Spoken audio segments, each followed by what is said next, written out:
Hello guys and welcome to Hypetrain. Today we're going to cover a little sort of history one by Simple History. This one's the Yakuza, which is the Mafia of Japan. Don't forget to hit the subscribe and the bell so you get notified of any more that come along.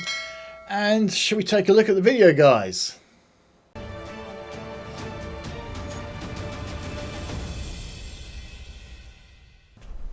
This video is brought to you by Magellan TV, the documentary streaming membership service founded by filmmakers bringing you premium content, diving deep into the history subjects you want to learn more about. Magellan TV has the richest and most varied content on history available anywhere. Magellan TV has over 2,000 documentary movies, series, and exclusive playlists. They have ancient, modern, current, early modern, war, and biographical history, which can be watched anywhere on your television, laptop, or mobile device. We highly recommend the documentary series Crimes That Made History. In this show, you'll learn about such famous criminals in history such as Jack the Ripper and events like the St. Valentine's Day Massacre and how they have shaped society. All the shows are without interruptions from commercials, and many programs are available in 4K. Simple History viewers get a 1-month free membership trial. Just go to try.magellantv.com/simplehistory or click the link in the description below. Head over there now. Okay. History of the Yakuza. Criminal organization. 17th to the 21st century. There you go. No, it was a while. The Yakuza are members of a Japanese crime syndicate that were founded back in the 17th century during the mid-Edo period. They very much see themselves as a Ninkyo Dantai, a chivalrous organization that prides itself on tradition, family, and maintaining a strict code of conduct. Whereas the Japanese police call them Boryokudan and see them as simply being a particularly powerful and violent mafia-style group. The name Yakuza was taken from a popular card game called Oicho Kabu. All right. When drawn together and added up, the cards 8, 9, and 3 equals Yakuza, making the worst possible combination. So Yakuza basically means good for nothing. No. The Yakuza can be traced to two main groups which originated primarily from the Kyushu Islands, the Tekiya and the Bakuto. The Tekiya were peddlers or traders of illicit goods. The Bakuto were gamblers and were largely involved in gambling houses. The name Yakuza was associated with the Bakuto. At first, these gangs were just seen merely as a dishonest group of delinquents who sold fake and shoddy goods. They began to organize themselves into families with the structure of a father, the Oyabon, and the sons, the Kobon. But by the 19th century, they started to band together and get much more organized, moving into loan sharking, extortion, and running highly effective protection rackets. They soon spread all over Japan and were divided into clans, each with their own head and specializing in different forms of illegal business. The pyramid-like organizational structure was a complicated one. Well, to be fair, there are mafias all around the world, aren't there? It's not just there. And they all tend to end up with this structure of a boss and all the sort of second in charge and third in charge until they get right down. And they usually look after themselves. I mean, in Europe, the Italian mafia is probably the most famous, sort of like looking after their family. It's like number one. The vicious with it, but they actually, respect and look after everyone in their organization. Yeah. The top of the Yakuza syndicate was the Kumicho, also known as the Oyabon, or father, while everyone who follows him were the Kobon, or children. Below the Kumicho are the officers. The first was the Saiko Komon, or senior advisor. He has his own advocates, accountant, and gang of children. Next in the chain of command as number 2 was the Wakagashira, who carries out the orders of the Kumicho and governs several gangs in the region. In the third position was the Shate Gashira, who was the local boss. The foot soldiers below them are the Kyodai, or older brothers, and below them are the Shate, or younger brothers. Under these are the junior leaders, known as the Wakashu. The children can form their own gangs, therefore the entire clan can grow into a large group with a lot of subfamilies. The largest Yakuza family, the Yamaguchi Gumi, was founded about 1915 by Harukichi Yamaguchi in Kobe, Japan, and fully developed after World War II by Kazuo Taoka. By the early 20th century, the Yakuza clans had become powerful male-dominated entities moving into loan sharking, money laundering, gambling, narcotics, extortion, bribery, smuggling, violence, and running highly effective protection rackets. Alongside this, they ran legitimate businesses such as construction, movie studios, nightclubs, security, insurance, and real estate, taking on the form and practices of large corporations. Soon, they were making billions and billions of yen a year from a mixture of legal and illegal activities. Yakuza members were usually working class, high school dropouts recruited from common street thugs. Okay. They were often descended from Burakumin, an ethnic Korean backgrounds who were outcasts in Japan's history. All right. The Yakuza used a sakazuki to formalize the initiation process of new members into the family, where they must take a blood oath of allegiance. The ritual, often performed at a Shinto shrine, involved the offering of a cup of sake to the initiate and the Yakuza leader known as the Oyabun, and to the gods, a process known as Sakazuki Goto. Sitting face to face, the Oyabun's cup was filled to the brim, while the initiate gets much less to indicate their different status. They had to swear a sacred oath to never reveal the secrets of the organization, to never attack another member's family, to not withhold money from the clan, to not fail to obey orders, and to not be involved with the law or police. And once you join the Yakuza, you are a member for life. For now, they become your family, and absolute loyalty to them was expected always. The Yakuza by now had become very ritualistic, seeing... That's really interesting. They weren't allowed to get involved with like the police and that. I assume that meant they weren't allowed to become police officers or anything. You would have thought, being a bit crafty, I would have thought you'd like want plenty of your own in the police forces and things. So that's a strange one, yeah. Unless I took that wrong, but... Honor and loyalty is extremely important. There were several punishments for breaking the rules and betraying the clan, including lynching.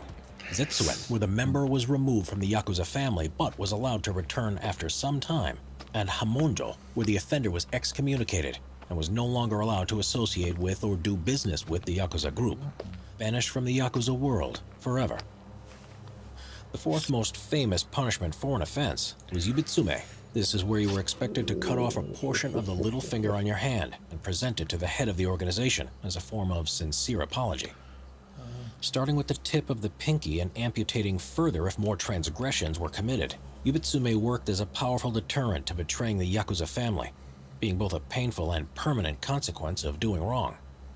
It can also be used to avoid a conflict. It is said that this ritual descends from the Bakudo group, where if a person was unable to pay the gambling debt they owed, then yubitsume worked as a form of repayment.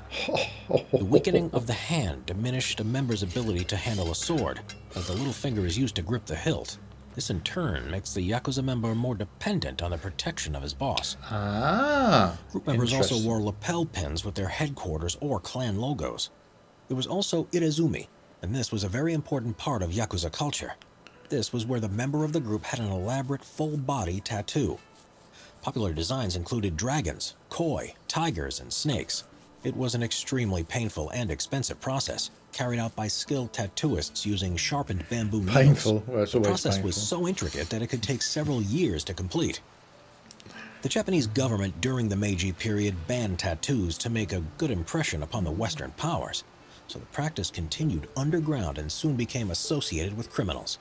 In fact, tattoos would become so strongly linked to the Yakuza that public hot springs and gyms banned customers that had them on their bodies, something that stands today. By the 1970s, Yakuza influence had stretched far and wide within the Japanese society, even extending to the highest levels of government, to such an extent that they were implicated in a bribery scandal involving the U.S. Lockheed Company and the Japanese Prime Minister. It is said that Yoshio Kodama, a powerful Yakuza, acted as a consultant and facilitated a $3 million bribe to get the Japanese to buy Lockheed L-1011 TriStar passenger planes and a large number of F-104 Starfighters jet aircrafts. The 1980s saw the Japanese economy boom, driven by massive exports to America and Europe. Japan done well. The Yakuza quickly capitalized on the opportunities this newfound prosperity brought, but this in turn led to infighting amongst the various factions in the Yakuza. Such conflict, though rare, often proved to be incredibly violent, but normally short-lived. Worrying for the police on this occasion, it quickly escalated to open, unrestricted warfare, and the factions seemed to care little about who got hurt in the fighting. In the Japanese city of Fukuoka, it got completely out of control as gun battles between the various factions were becoming commonplace and civilians were becoming hurt and killed on a regular basis.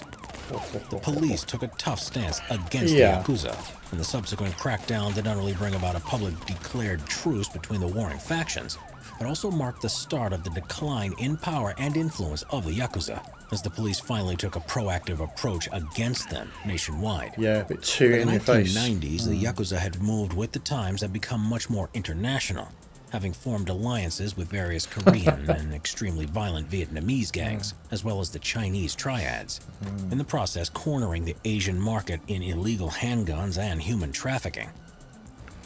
Infighting between the Yakuza is rare, as they see it being counterproductive and harmful to their reputation for being a unified group. But in 2007, there was violence between two powerful factions when one side assassinated Ryoichi Sugihara, a leading senior member of the Sumiyoshi Kai, the second largest Yakuza family, by ambushing his limo using gunmen riding motorcycles. But a strong police crackdown meant the violence never escalated much further. At its peak, the Yakuza clan members could number as many as 250,000, but over the last few decades, their numbers have declined dramatically. Since 2011, there's been regulations that prohibit business with the Yakuza. Yakuza exclusion ordinances, which are aimed to eliminate the relationship of citizens with the Yakuza, have also been enacted. Changing attitudes, constant police crackdown, and the introduction of several anti-corruption laws in Japan has affected them badly. But this is not to say they are still not a force to be reckoned with. Having adapted with the times, they have spread overseas to other parts of Asia, as well as America, moving into new developing markets. And in recent years, they have started to realize the importance of PR, and in an attempt to improve their image, were heavily involved in providing disaster relief after the Kobe earthquake of 1995 and the Tohoku tsunami of 2011. This proved highly effective and has done much to increase their popularity in recent years. That's an interesting ploy. Okay, that must have been the end of that. Oh, that's a shame I was really getting into that. It was interesting, that. Wowzers. Oh, yeah, I forgot about the triads. You know, scary sound. We've seen a few films with people like that in. Oh, wow. So one big boss took out the other. I thought they were all sticking together. I'm not quite sure what happened there. There should be one boss right at the top. So the two bosses further down must have had a little fight. So someone's going to lose a pinky finger. Oh yeah, probably the whole finger, I should imagine, for that. I was pushing it a bit, and I thought they were all supposed to stick together. That's really the aim of these sort of pyramid tree things. You stick together no matter what. Support each other up the tree. So... okay. I can't imagine it's going to go anywhere soon. It might just be in the background, but these mafias and things all around the world are not going anywhere, are they? There's too much money, too much respect and things in them to go just like that. But very interesting watch. So, hope you enjoyed it. Drop me any comments in the comments below.